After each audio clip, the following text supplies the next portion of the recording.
Welcome back to Urban Update. My next guest has written a book entitled The Things I Used to Do to Sneeze, How to Live an Authentic Life with Awesome Sensations. Here to talk about self-exploration and finding your own personal values is author Monica Cost. Welcome to Urban Update. Thanks for coming in, Monica. Well, tell me, the things I used to do to sneeze, it's kind of out there, the whole subject.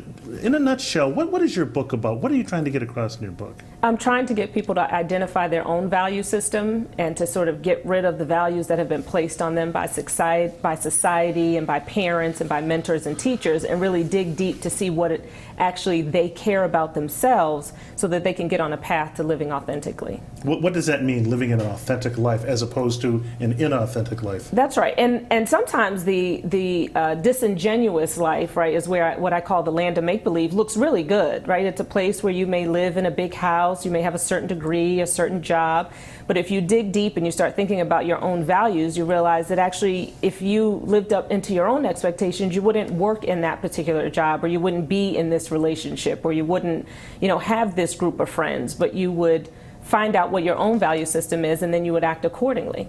Where did the title come from? Why, I guess, the things I used to do to sneeze? Where did that come from? Yeah, so I am one of the few people on earth who actually loves the sensation of sneezing.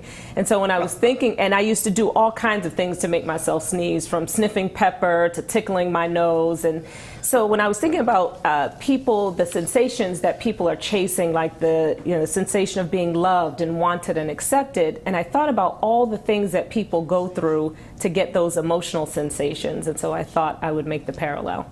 Now, again, you're talking about emotions and feelings and things here, but when you talk about living an authentic life, you're talking not just about like how you feel in your heart, but things like finances too. That's right. That's right. So all of our lives, society has a lot of you shoulds. We have a lot of boxes, and the reason why people want to fit into certain boxes is so that they can get these labels. Everybody wants the good label. So if you have a particular job, if you say you're a Wall Street broker, people go, oh, right? So you get a certain box checked off, and it's a very different box than if you say you're a secretary, right? And so you're talking about an emotional charge or something that you get. Yeah, well, it's the reaction from other people, actually, right? It's like when we ask little kids, what do you want to be when you grow up? And they say, I want to be a doctor. We still go, oh, that's so great. And so we're reinforcing, we're putting an expectation on that child, and so they start to live into that, when really that may not be what they want to, what they want to do. They may say, I want to be an artist, and then the parent may say, oh, well, you can't make any money being an artist. And so we start to derail the value system of that person very early. Okay, and but also when you talk about finances, what about, does part of that mean, living within your means? Absolutely. Well, first you have to identify your value system. What's important to you? Do you want to vacation? Do you want to be able to take Fridays off? Do you want to have a flexible schedule? You really have to know what it is that you're after first, and then you can set up your truth financially in order to be there, right? So if you're just chasing the dollar, then you could work 80 hours a week. But really, if you say you value family, but you're working 80 to 90 hours a week, you're not congruent, and it doesn't feel good at the end of the day. It's an unfulfilling place. What about other aspects besides finance? You talk about just people's personal image of themselves, beauty, makeup, absolutely, hair. That's a big one. In this society, we have these very distinct images of what beauty is, and it's somewhat changing, but at the end of the day, we see the same models in the same magazines.